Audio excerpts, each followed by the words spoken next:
Hello, everybody, and welcome to the Women's Soccer Show. I'm Sarah. And I'm Allie. And we got a great, big show today. How could it not be? It's the NWSL playoffs, everybody. Also, WSL is in full swing. It really is. Holiday time coincides for us, Allie, with like the Christmas of soccer or whatever big holiday you celebrate of soccer. You know what I mean? It's true. It is very true. So I'm looking forward to the culmination of everything that's going on right now. We're in it, baby. We're in it. Enjoy it now while it's happening. All right, like I said, we've got NWSL playoffs today. We've also got WSL. We're talking bottom of the table. What in the world is going on with Arsenal maybe being moved out of the Emirates? Will they be able to play a Champions League game? That's on the docket for today, as well as some commentary that's gone viral about Ella Toone that is not super positive. Plus, of course, around the world. But before we get into all of those things, we thought we'd just kick it off with a few quick hits. So, we're going to start off with the age-old question everybody's been waiting for. No, it's not the result of the US election. It is. Thank you for that. People come here to forget, Allie. I came here to forget. Just let me have an hour where I forget. It is the decision. Which national team is Lily Johannes going to play for in her senior career? And she's officially declared it's going to be for the US women's national team. I was so happy to read this. And I was also really happy for Tim, because I just know that he was really happy to read this too. I can't say I'm too surprised. I think she spent a little bit more time with the U.S. Women's National Team, so that was a big indicator. I am surprised that she chose so quickly, so soon, but I think as the cycle honestly starts for the next World Cup, it's beginning now, she wanted to make that selection. I'm sad. I wanted to keep her in Europe. I wanted her for the Netherlands. Did you really? I genuinely did, but just because I feel like you guys have such a natural feeder into, with the collegiate system, and I know you guys have got rid of the draft, and we're going to talk about the collegiate system very shortly, into, spaces and stuff like that. It seems like a natural progression, whereas she plays in the Netherlands. She's lived in the Netherlands for the last few years. I kind of wanted her to, I don't know. I mean, I think it's going to be a while before she's going to be able to break into the US national team. I could be wrong. Whereas I feel like she could spark in the Netherlands a bit sooner, because obviously the Euros are coming up, so she would have a bigger tournament to aim for if she'd made in Europe. But if she's really happy with the US national team, then I'm really happy for her, because she is a talent and she will get nurtured under Emma Hayes, which is a great plus. So I am very happy for her, but I did kind of feel like I wanted her for Europe and to stay in the Netherlands. Speaking of the collegiate system, San Diego Wave have signed the University of Texas forward Trinity Byers before the October 10 roster freeze, which makes Byers the first player that has signed directly to an NWSL team since the recent elimination of the draft. This is the new age. This is the new era. Here we go. No more draft, no more college draft. I'm not super surprised, I guess, that it's San Diego. They've been kind of at the forefront of a lot of this, but wow, it's funny to see it start to happen, because now, look, with the collegiate system, we're headed into NCAAs, which means that some colleges are going to be finishing their seasons, and then some are going to finish kind of like at the end of December. And after that, I think we're going to see a mass amount of signings, because the NWSL will be over, collegiate will be over, at least the competitive season. Of course, they have a spring season, but their competitive fall season will be over. And I think that's when we're going to see a huge uptick in this. I have to say, I'm happier at this age than I am for the 13 and the 15-year-old that signed. I feel like this is probably the right age to make a professional, because you would anyway under the draft. And I prefer it with them having their own autonomy, going to a team that they want to go to at this age, rather than the younger ones we've started seeing. So I'm going to be excited to see how this pans out and who's going to go where and what teams are going to do what business. So that will be exciting for me with the first non-draft transfer window that the US have got. I agree. And finally, everybody, a quick note on our social media and mainly just Twitter, everybody's been telling us to move over to Blue Sky, which as not a 22-year-old, I did not know what that was. This is just to say, stay posted. We very well may make the move over to Blue Sky because Twitter or X, whatever you want to call it, has just gone to utter dismay. And it's just not even real anymore. We blocked Donald Trump's account, or I did out of spite on a certain day. And then immediately we lost 300 followers. And I was like, oh, something about this is not real, obviously. So we may make the move over.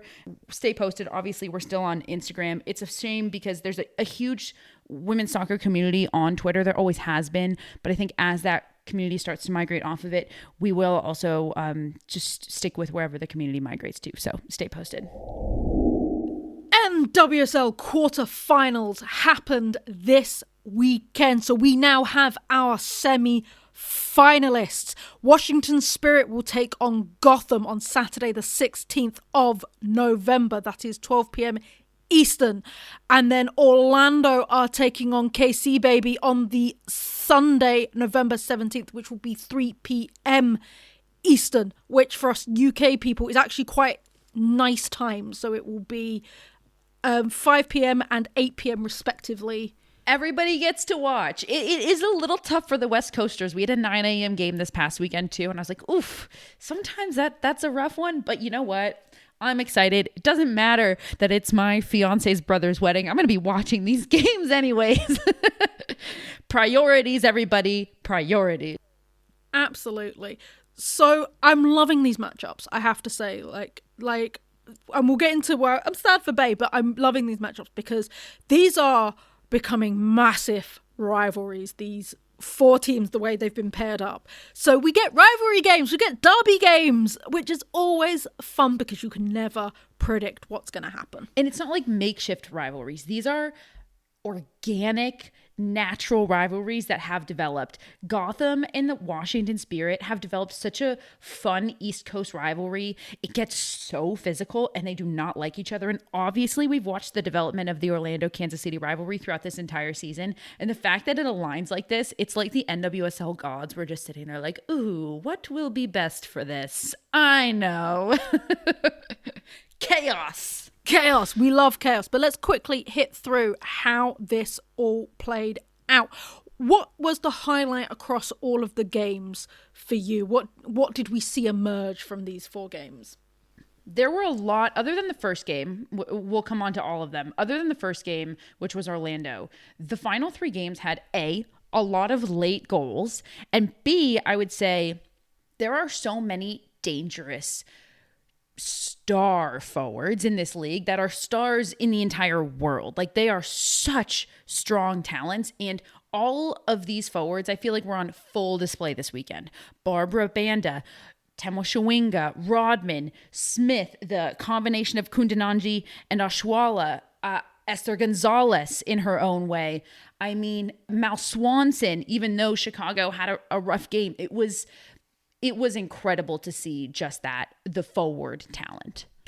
So let's start with the first game because Orlando took it over Chicago 4-1.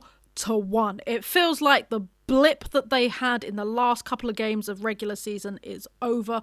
This was the Orlando we've come to watch and love during this season.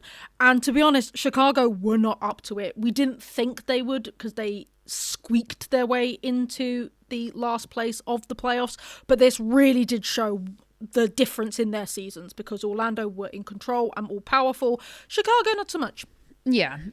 There's not much more to say about that. I mean, Barbara Banda was just on another level. It was clear watching this game from the jump that she was just on a completely other level. And there was a small question mark around, not a big one, a small question mark around Orlando because they had a tougher end of the season. The question was, can they click in to what they had earlier? And the answer is yes.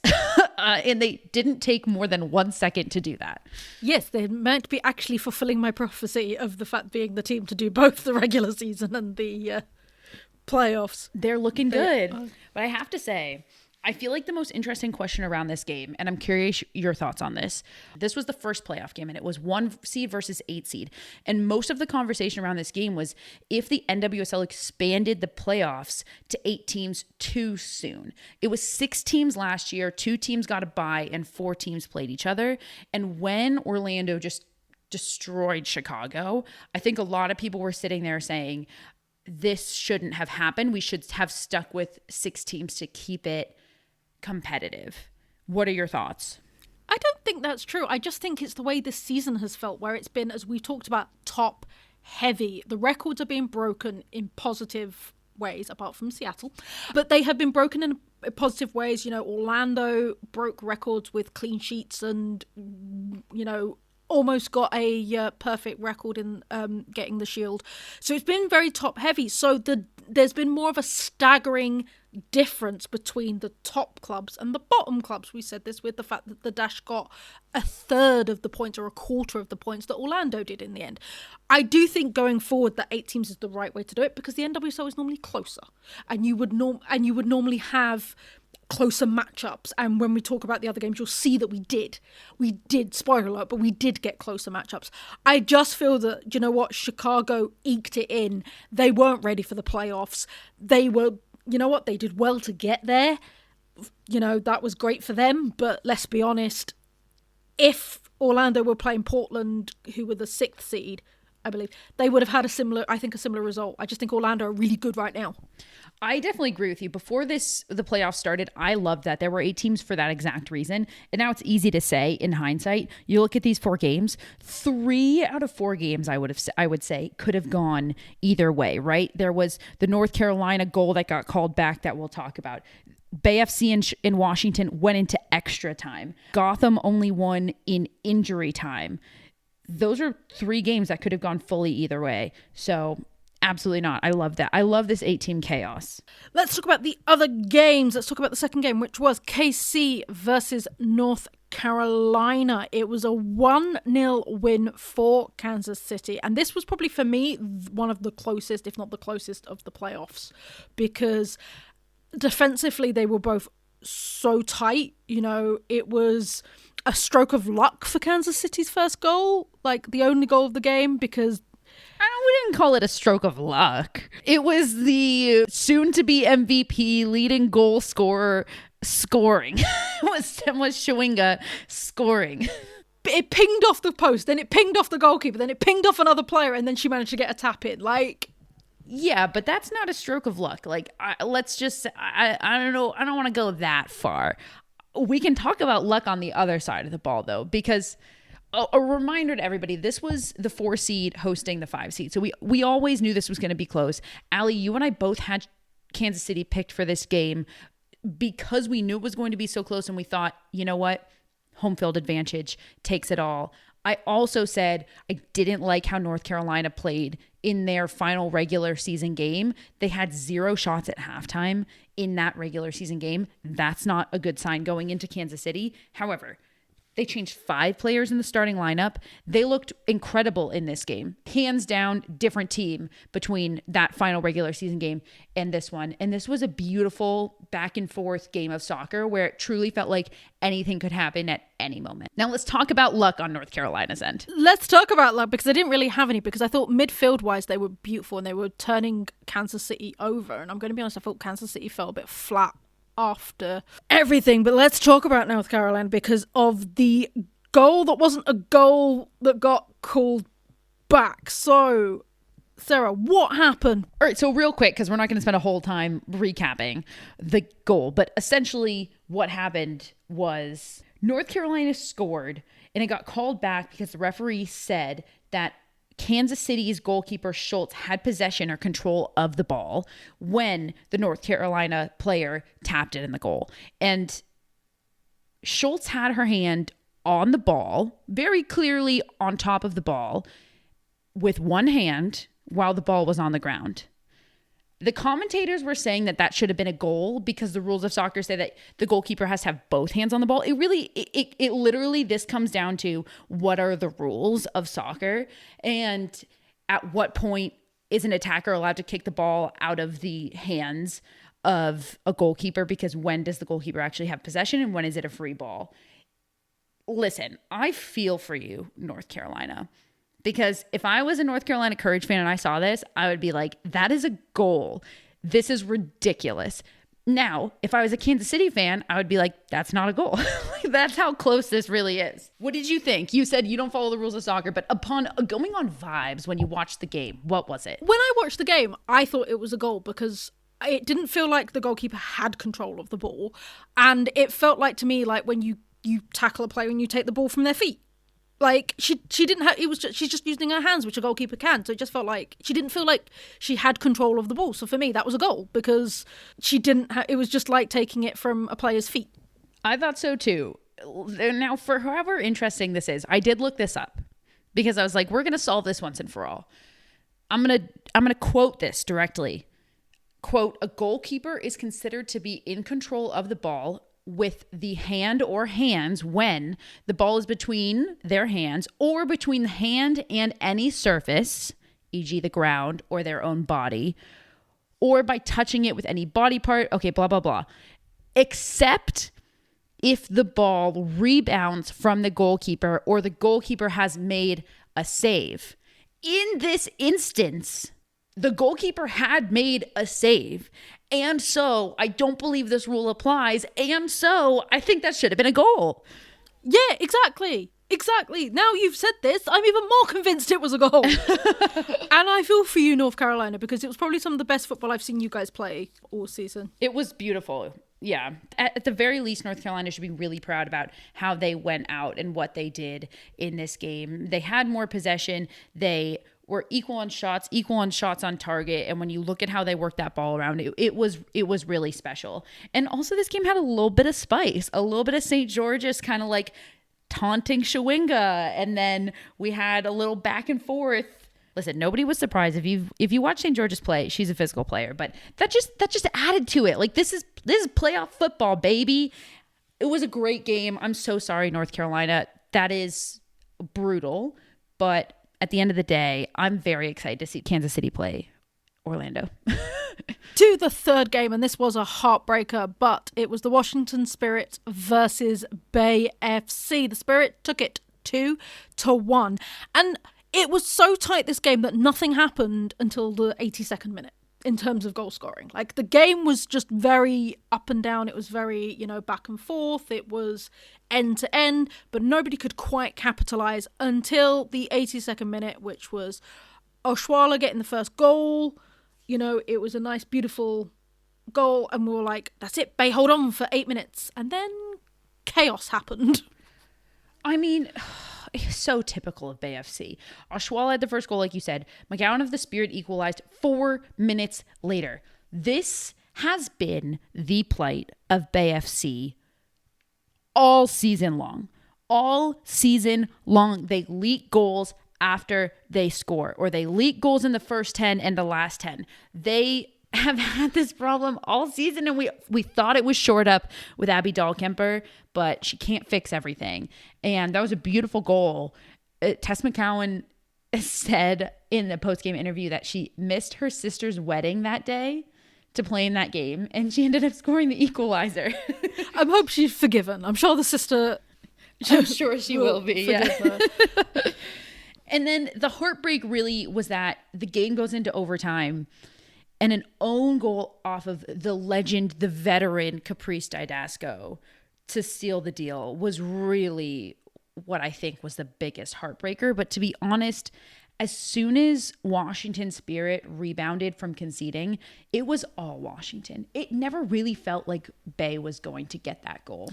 No, I have to say I agree. I think Washington did, pick it up in those last few minutes to get that goal. You do feel heartbreak when it's an own goal because that's no way you want to go out. But let's talk about Bay very briefly because they've had a great first season in the second half of the season. First half of the season, it was not fantastic for them. They to get to the playoffs from the position they started in the first half of the season is an amazing achievement. To get to the playoffs in your inaugural season is an amazing achievement. And they've had some players that step up. And if they can keep hold of those players, do well with some collegiate players that are coming through, like we talked about in the opener, then they're going to be a team that's going to be one to watch out for. So kudos Absolutely. to Bay FC. There's a bright future ahead for Bay FC. I mean, you think about how they started the season. Alex Loera was their holding center midfielder. She tore her ACL like basically minutes into the season, and they had to completely readjust. And then a huge credit to head coach Albertine Montoya, who essentially just like changed the way and the structure of how they were playing. And it took a while, but he figured it out. And players like Kiki Pickett stepped up so big in the center midfield. She had a great game. I mean, the goal that Bay FC scored started with her. Penelope Hawking also stepped up so big. She had the assist. Like, the players that stepped up throughout the season were the same ones that stepped up in this game. I agree. Such a bright future. I mean, this was such a fun game. And we knew it was going to be the moment we saw the lineups and we saw that the Spirit moved Casey Kruger over to the right side so that she could deal with Kundananji. And those two going 1v1 all game was so fun. And this is what we're talking about, how tight these games were. This is fantastic, excellent football to be watching. Now the final game, the final matchup, which was Gotham versus Portland. You picked Gotham. I picked Portland because I thought, they might be with the sentimental. Listen, I'm going to give you credit, Allie, though. Portland did way better than I expected them to against Gotham. I'm not going to lie. I did not expect such a performance I was going to say, it was a close game, which is all I can really ask for. And I think having watched this game, both ends, it seems to be defensively was a little bit shaky. Both goalkeepers, I thought, came up big and did some great saves, but defensively, their own defenders got in their own way for all 3 goals. Yeah, another game, by the way, where it was scoreless at halftime. All of the goals came in the second half. Tierna Davidson's goal to kick it off for Gotham was just poor defending. Portland had subbed like a minute before that free kick, and Raylene Turner just wasn't close enough to Tierna Davidson. You have to stay closer on Tierna Davidson or she's going to put that away. But then she made up for it. Raylene Turner then scored the equalizer under 10 minutes later. And then, Rose Lavelle. Who else to do it but Rose Lavelle? But what I love about that winning goal for Gotham was it was such a team goal. Like, that was a classic Gotham FC goal. It was Esther Gonzalez to Yasmin Ryan to Delaney Sheehan to Rose Lavelle, and it was just so perfect. And Portland put up a good fight. It was sad to see Sink's last game. I thought Jessie Fleming finally showed throughout this season and then in this game that she found a good place in Portland, and she can find her way on the field now within their structure. But at the end of the day, I think Gotham were the better team. No, 100%. 100%. And you know what? They are my NWSL team, so I am excited to see them go forward. But they just need to tighten up that defensively, because defensive mistakes was everything. So we now have our semifinals. Yeah. Knowing all of that, let's talk predictions. So let's go in chronological order, because that's what I like to do. So we're going to start with the first game, which is the Spirit versus Gotham, which I mentioned is on Saturday, November the 16th. Spirit obviously have the hometown advantage. What are we thinking? How much do you think home field advantage is going to matter in both of these games? Before we get into this one game, how big do you think home field advantage is here in the semifinals? I don't think it matters as much in the first game. I think it matters. I think it matters a huge amount in the second game. I think it matters big in both games. All right. Sorry. You were asking me about the Spirit. I was asking you about Spirit and Gotham. What are we thinking? What are we feeling? Okay. Well, I think it's always fun to take a look at how these teams matched up, because these two teams played each other twice throughout the season. Spirit won both games, but one of them was back in April. That's very different. They won both games 2-0. The second game, they also won, of course, 2-0, but Gotham FC played down with 10 players for an entire 45 minutes for the entire second half of that game. So I think it's kind of hard to base anything. Sometimes you can base things off of how previous results went. Sometimes you can't. In this case, I don't think you can't, other than the age-old question of, can you beat a team 3 times in a row? That's always harder to do. However, I think it's been so long since they played. Maybe it's nullified. God, it's really so hard. The reason I think that home field advantage is so big is because the margins between all of these teams is so small that I think any little thing to help is going to make a big difference. I am going to give it to Gotham. I feel like they are always able to pull it out the bag when they need it. I know Spirit have had a crazy season this season, but I think it's going to be a close one, and I think it's probably going to be 2-1 Gotham. I like the scoreline of 2-1. I honestly think it might even be 2-2 and go into extra time. Like, that's how close I think this is going to be. I think it's going to be back and forth, up and down, really open, fun game of soccer to watch. I'm going to go with Washington Spirit. I think home field advantage, plus the fact that I just think they match up well against Gotham. Moving on, game number 2, Sunday, Orlando Pride hosting Kansas City Current. That's the 1 seed hosting the 4 seed. Sunday at 3 p.m. on ESPN. Allie, take us through it. Oh, this is a hard one because this is obviously the two biggies. They've had this massive rivalry going on all season. And so, this one's a tough one, man. This is probably the one I'm looking forward to the most. I don't think I can pick. I'm looking forward to both of these. I think we all remember because these have been games that we've all circled on our calendar all season. But if you don't remember, the first meeting between these two teams was when they were both undefeated still, and they played in Kansas City right before the Olympic break. Orlando won that game 2-1. And then the second game they played in Orlando, they drew 0-0. That was pretty recent. That was on September 13th. So now they meet again in Orlando.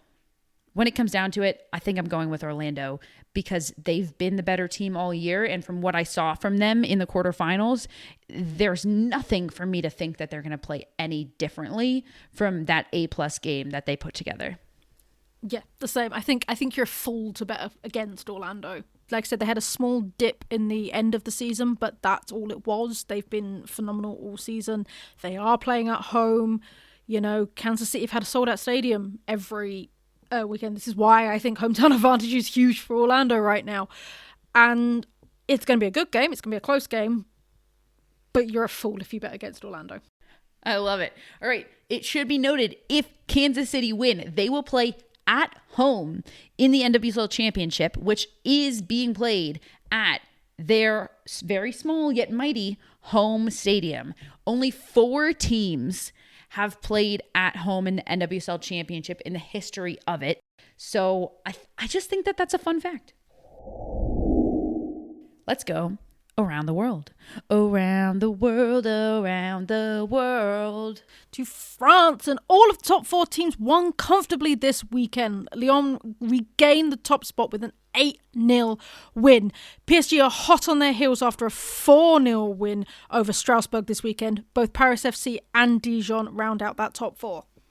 To Spain, it was a top-of-the-table clash this weekend with Atletico Madrid taking on Barcelona. It was the Catalonian side that took the spoils, winning 3-0, this cementing the place in the top spot. Elsewhere in the league, a win for Real Madrid means that they have taken second. To Italy, and Juventus are storming ahead in the league this year. After another win this weekend, they are now sitting on top of the league with 25 points. Fiorentina trail behind in second with 21 points. Last year's winners, Roma, are in fourth with 18. And finally to Germany, Bayern Munich have fallen to third after a draw with Freiburg. This allowed Wolfsburg to climb to the top of the table. Eintracht Frankfurt won 8-0 this weekend. Second, third, and fourth place teams are all equal on points, and it's just a goal difference separating them. Have you checked out Total Football Analysis yet? TotalFootballAnalysis.com provides researched analysis on loads of football, including the women's game. Want all the stats in one place instead of drowning in a mountain of tabs? Want to explore key matchups and the tactics from both teams? Total Football Analysis provides the stats and analysis to help you learn more about the beautiful game. We have a special discount for listeners of the Women's Soccer Show. At checkout, type WOSO10 to get a full year for just €10. That's €40 of the yearly subscription. Head over to totalfootballanalysis.com and type WOSO10 at checkout. Over to the WSL, we've got quite a few topics today. We're going to talk about the bottom 5 in the table, but before we do, we're going to talk about this very interesting thing that's happening that I don't know if it's getting a lot of press over there, Allie, not getting a lot of press over here, and we need to talk about it because Arsenal might have to forfeit a Champions League game. Please take us through what is going on and why. It's one of these things where you're just like, but basically, before the Champions League started, all teams had to nominate the stadiums they wanted to use for Champions League, and all of these stadiums have to hit a certain criteria for UEFA. It seems that Arsenal only submitted the Emirates, which is the main stadium, to be used in Champions League. So, which is fine. They've knew the group stage matches, they came out, they've been selling tickets for them. However, the Arsenal men's team have qualified for the next round in a domestic competition that has been scheduled for the same day as the Bayern Munich group stage game that the women have had.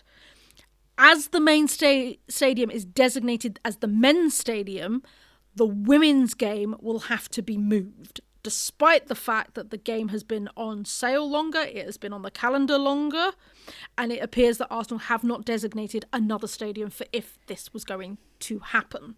I believe also, is this correct, that where they usually play, or the women's stadium, we'll call it, doesn't meet correct standards for Champions League, so they couldn't even play there even if they had designated it? Correct. So they are looking for special dispensation from UEFA to use Meadow Park because Meadow Park is a non-league ground, which because we've got a football in pyramid, is quite low on the totem pole in terms of that period. So they either have to try and get an emergency bigger stadium. A possible one would be Brentford, which is nearish to where they are. That's probably, or Wembley. I doubt they'll get Wembley, but those are the two bigger stadiums. Or they'll have to ask UEFA to have special dispensation to use Meadow Park. The problem with that is Meadow Park holds about 3,000 people. They have sold at least 30,000 tickets to this midweek game because it was going to be at the Emirates. So you would have to then refund everybody and then good luck trying to get a ticket for the 3,000, which is then going to put a lot of fans out because they will have booked travel, they will have booked, time off work, they would have booked hotels. Some of this will be non-refundable. Or they're going to have to forfeit and give Munich the 3 points, which will affect where they fall in the group, which will affect them going forward. Susie Rack, who we've had on the podcast and we love dearly and is just a wonderful journalist who's been covering the women's game for a very long time, wrote a great article about this in The Guardian, and it covers all of the different scenarios and why the men's game had to be played on that date as well and why it can't be moved, and basically saying look, I get that there's no way around this, but did it have to be this way where the women were kicked out? We'll keep you guys updated on what happens. That's huge, though, the potential to have to forfeit a group stage game in the Champions League, Allie, because of not being able to find a park to play in. Yeah, it's ridiculous. It's ridiculous that we're at this stage at this moment. And to be honest, I'm going to say that I feel like the men have drawn Crystal Palace in this domestic cup. Could they not just play at Crystal Palace? That's my argument, because to be honest, Arsenal are a much better team than the men's Crystal Palace. They are. No offence, Crystal Palace fans, but they are. So there is no real home field advantage I feel that Arsenal men's has playing at the Emirates versus when playing at Selhurst Park. And it's down the road. It's not like they would even have to travel very far. It's, a 40-minute journey if traffic's bad in London. They could play at Selhurst Park. I feel like that would be the best solution. And if the FA and UEFA could get together and make that happen, that would be the best solution for all of ground. I don't see it happening because I don't see the men willing to give that up. Or maybe Crystal Palace can open their home stadium for Arsenal women or something. But I mean, honestly, what this just speaks to is the fact that Arsenal women don't have their own home stadium that meets UEFA Champions League standards is absolutely absurd. If they had that, we wouldn't be having this problem. Exactly, because you could have two designated stadiums. All right, we've got another topic that's not table related, which is Ella Toone commentary, that whole debacle. This has, again, not gotten a lot of coverage over here. If you're on social media in the United States, you've seen like a little bit of chatter of like, oh, Ella Toone commentary, but if you haven't dug into it, you haven't seen what's been going on. Allie, talk us through what's happening. And for those of you listening, we're really only talking about this because for some reason it continues to get more and more air. And it initially felt like something that when we talked about it, we were just like, oh, that's really unfortunate, but there's nothing really for us to say about it.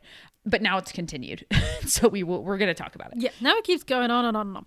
So basically, Man United played Arsenal last week. It was a TV pick, so we had commentary for the TV.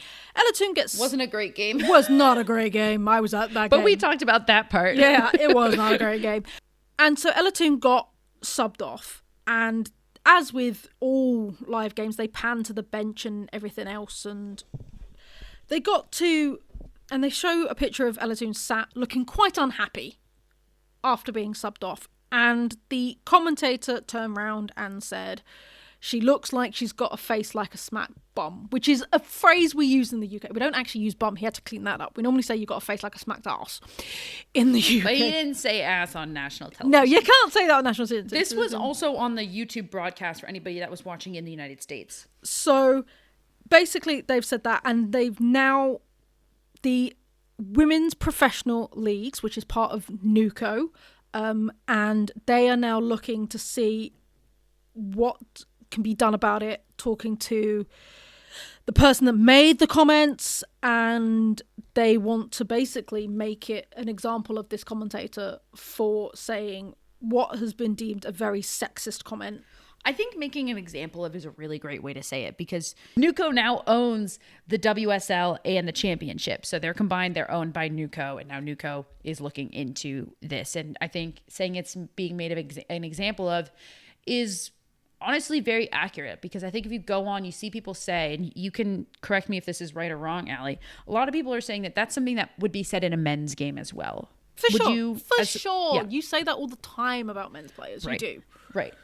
But I think that that's kind of neither here nor there. And the reason I say it's, well, first of all, it's neither here nor there because, first of all, this isn't a men's game. And I think when you talk about like marginalized groups, and in this sense, women in football are a marginalized group, they were banned from playing for 50 years, you inherently have to be more careful in how you speak about them. You cannot say the same things about that you would say for a men's game in a women's game. And maybe people might not like that, and they'd say, oh, that in itself is sexism.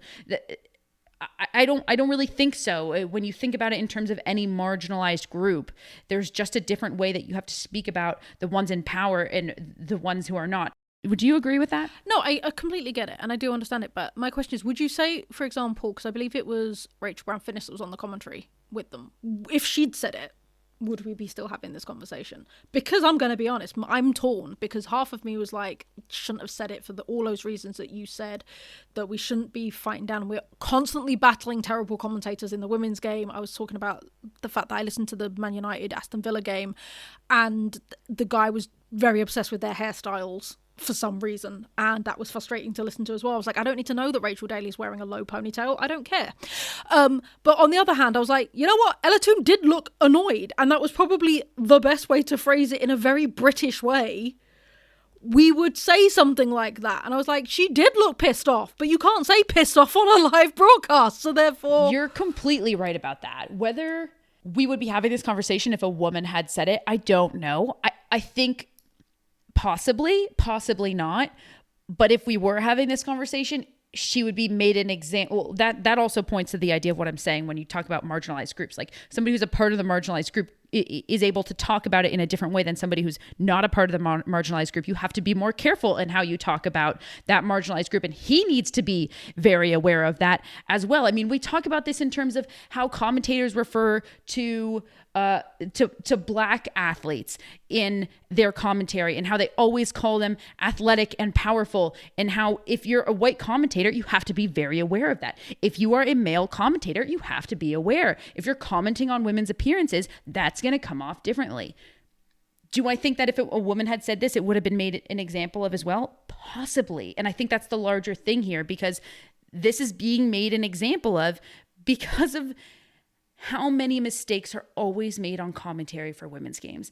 The incorrect names, you name it, just so many mistakes and so many clear, I think it's just clear that these announcers don't live in the women's game space and they're potentially using it as a stepping stone to get to the men's space. So I think that's why we're seeing this, why this commentator is being made an example of. As somebody who does commentary myself, I do feel a little bit bad for him because when you're just on the fly saying things, everybody makes mistakes. And I guarantee that I don't think he thought that much of it because, like you said, it's such a common thing to say. But I do think he's being made an example of for this reason. And it's a very, very much larger issue that we talked about many, many, many times on this podcast, Allie, that always rubs me the wrong way when we get a commentator who obviously doesn't live in the women's game. Yeah, no, 100%. And I'm hoping the guy doesn't lose his job over this, to be honest, because I agree. Because, like you said, people do make mistakes, and we've sat through so much worse. I would rather listen to this guy, apologise and move on, than listen to some of the other commentators that we get often. I do think another big thing, and then we'll get on to talk about the bottom of the league, is it doesn't help that Ella Toone lost her dad like a month ago. And I think if it'd been any other player, if he'd been talking about, say, Hayley Ladd or Leah Galton that was on the Man United bench and had said something about them having a face like a smack bum, I don't think there would be as much about it. I think it would have been you shouldn't have done that, and we would have moved on. I think there is definitely a sensitivity that wasn't picked up because of Toonie's current situation within her family. I'm glad it's being brought into the conversation that there is a difference in commentary right now for the women's game. And I think it needs to be brought into the conversation so that we can have commentators that get things right in terms of names, pronunciation, whatever you want to say, history, just knowledge of the women's game. But he should not lose his job over that. I'm glad that we're having a conversation. He doesn't need to lose his job over that, like you said. All right, let's talk about this very weird WSL start of the season. What is going on in the table right now? We're going to talk about the bottom of it because let me tell you, I don't know. Things are a-changing. It was a different table in the NWSL this year, and it's certainly a different table in the WSL this year. And everybody talks about the top of the table. I want to talk about the bottom of the table because we got to talk about what's going on there because you know what? Brighton, who have been consistent middle of the tablers, are currently in third. And then you've got Aston Villa, who everybody thought could crack that top four, are currently in 11th. So I don't know if everybody thought that, but I certainly did. When you look at their squad on paper, as we spoke about last week, they should. So I don't know, Allie. Fool me once, shame on you. Fool me twice, shame on me. And this certainly was the twice. You know, we could say that about Tottenham. We could say that about Liverpool. But anyway, we're going to talk about the top five because everybody talks about title race. Let's talk about the race to the bottom. So the current bottom five are Everton, Aston Villa, Crystal Palace, West Ham and Leicester. And I've done that from bottom up. So Everton are currently propping up the table. Two of those teams have 3 points and three are on 5 points. Obviously, goal differential takes a big thing into where people place in the teams. Some of these teams on paper should be doing much better. Some of these teams you feel they're probably where they should be. So let's talk about it. Everton, Leicester City, and West Ham are the three common teams who have been in the bottom five last year and then again this year. Aston Villa ended up finishing mid-table, but still like one away from the bottom five. And then, of course, Crystal Palace just got here. Brighton finished in the bottom five. They're not here this year. I can't wait to talk about them. They're my new favorite team. What is the common thread here, Allie? Is it just that these teams all finished in the bottom and they didn't make enough adjustments into this coming season? I think there is an element of that. I do. I think that injuries seems to have affected the bottom teams a lot harder than the top teams because bottom teams don't have the depth of squad. Like Leicester came to West Ham this weekend and Leicester had 4 academy players on their bench because their main striker Sam Turney's out. I believe has done her ACL in. There's another player on at Leicester that's done her ACL in. And so and it's hard to attract lots of players if you don't have the wages, if you might not quite have the facilities that a Man City or Chelsea has. So I think a huge thing, and Everton's the same, is injuries for them, because they haven't got the squad depth that they would have wanted to get themselves out of that position from last season. And it can't be fun for the fans. I know as a West Ham fan, I wish we weren't fighting a relegation battle every season. It drives me off the wall. Yeah, it's really not. Well, let's talk about that, though, because I think people are going to look at what Brighton have been able to do so far this season. Brighton are sitting in third right now. They're 1 point above Arsenal and Manchester United. And let me remind you, Brighton last season finished 9 out of 12 teams, just 1 point above Leicester City, who finished third to last. And now they're sitting third place in the table. Brighton made some huge signings, including Fran Kirby, including Nikita Paris. What is stopping all of these other bottom of the table teams who continue to remain bottom of the table teams from doing the same thing? Because Brighton have kind of made the blueprint look a little too easy right now. I think it helps that Brighton had a big player going out, which meant that they had the funds to get a big players in. So Turland obviously went to Man United. They went to Man United for a big amount of money. Katie Robinson went to Aston Villa for a big amount of money.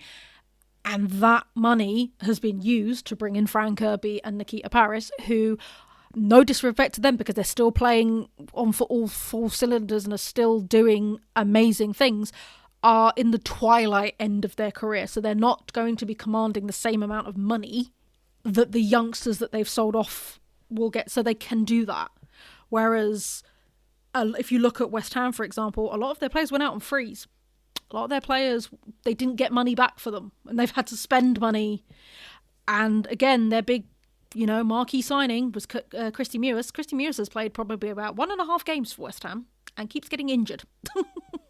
She's living her best life with Sam Kerr. Yeah, like they're both injured. They're both having great times in London. However, Gorey was one of the best signings still to date in the WSL. Oh, yes. And I'm so glad she's a West Ham player. If anybody watches the video she did after we got our 3 points. Yeah, but that's another, you just said how Brighton signed.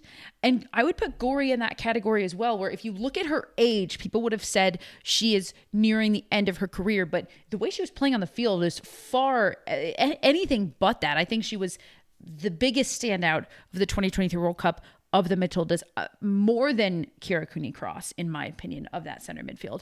An incredible signing for West Ham. So it seems like that's the blueprint here for these teams who have less money. And the question is just if there's enough of those players to go around. Some of these teams, while they are in the bottom 5, are on the rise and some are on the decline. Can we separate them into those 2 categories? There's only 2 teams left who have not won a game yet in the WSL, and that is last place Everton and second to last place Aston Villa.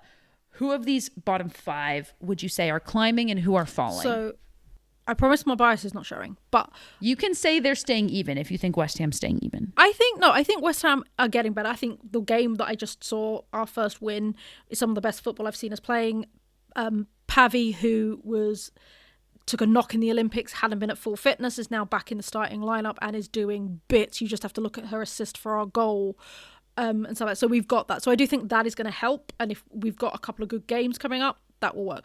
Crystal Palace, I think they just had some really bad start. They just had 2 very heavy defeats against teams that are great teams, getting themselves into this league. But they've now come back and they've managed to get a draw against Liverpool, who are a hard team to crack. They've beat a team around them. They beat Leicester. And that's the thing you need to do when it comes to relegation battles, is you've got to beat the teams around you. And if you're not doing that, which is what Everton aren't doing, so I would say they're on the decline because they're not scoring well. They are not doing very well defensively. They don't have an out-and-out striker. Everton have scored 2 goals in 7 games total, and they've allowed 13. That's exactly it. That's exactly why I'd say that they are on the decline, because you can't even say they were close games. They started off with so much promise, holding Arsenal to that draw. Well, now we know what that really meant. Yeah, in the beginning of the season. So I would say the two on the up, I would say, are Palace and West Ham. They're both getting players in. You know, you've got Palace signed Katie Stengel, which is a huge goal scorer for them. They signed India Page Riley, who again is a massive, like, she scored within the first minute of the game they had this weekend. So they just need to get the defenders in place, but I think they're going to be a good, solid mid-table team. I will say it here now, I don't think they're going to go straight back down like we've seen with other teams that have been promoted. I don't think they will either, because I think Everton's going down. There's a big game coming up this coming weekend. There's a lot of big games coming up this coming weekend, but one of them is Aston Villa hosting Crystal Palace, and that is huge for both of these teams. Like you said, you have to beat the teams around you, and they are right next to each other. Yeah, and if I'm honest, I see Palace taking it, because the way that they're currently playing, they're a much more attacking side and going for it, whereas Aston Villa can get the ball forward, but they just can't quite hit the back of the net. All right, Ali, big games. What are the other big ones you're highlighting here? So the big games are... so many. There are so many. We've got so many derby. It is officially Women's Football Weekend this weekend. So we have got so many big matchups. The first game is obviously Brighton-West Ham. That's a big game because Brighton are flying high. West Ham are going to have a bit of momentum. Let's see what's going there. We've got the North London Brighton derby. are flying high, but they just got smacked by Arsenal. So it's an interesting way to come into the game against West Ham. Absolutely. And then we've got the North London derby, Spurs versus Arsenal. If you'd asked me at the beginning of the season, I'd say Arsenal would have taken this comfortably, but who knows which Arsenal, who knows which Spurs is going to turn up. And then the top of the table clash we have been waiting for. It's Chelsea versus Man City. Yeah, baby. This game could decide who wins the WSL. At the end of the year, it might come down to, did one of these teams get 3 points off of the other? Yeah, so that's the big one. And then, obviously, on the Sunday, another huge game is the Merseyside derby. It's Everton versus Liverpool. This one's going to be played at Goodison Park, which is one of the first times, so again, which is the main stadium for anybody who isn't aware. And that's going to be a huge game because Everton are going to they did it last season. They managed to get points off of Liverpool, which very few teams did last season. And they need that win. They need something. The only bad news I have for everybody listening is that this Chelsea City game kicks off 30 minutes after the Spirit Gotham game on Saturday. So you're going to have to double screen it, or you're going to have to take your pick in which one you should watch. Allie, which one's going to be on your screen? I'm double screening it. I was just saying to Sarah, I've got a massive TV now. So I'm going to have one of the games on my massive TV and the other game on my laptop.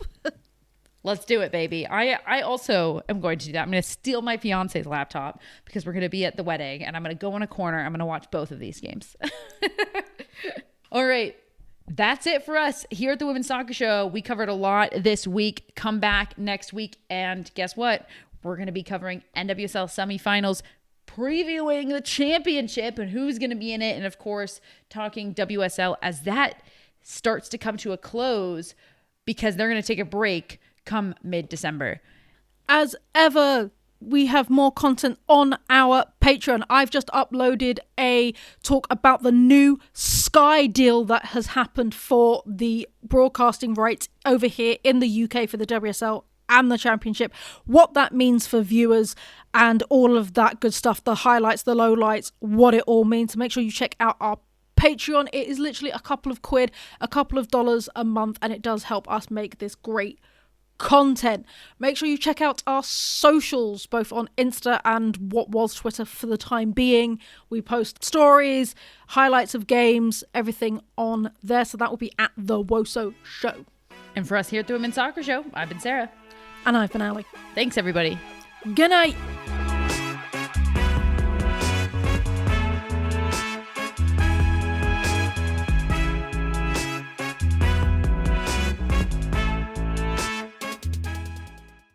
This podcast was edited by Monkey Hill Media.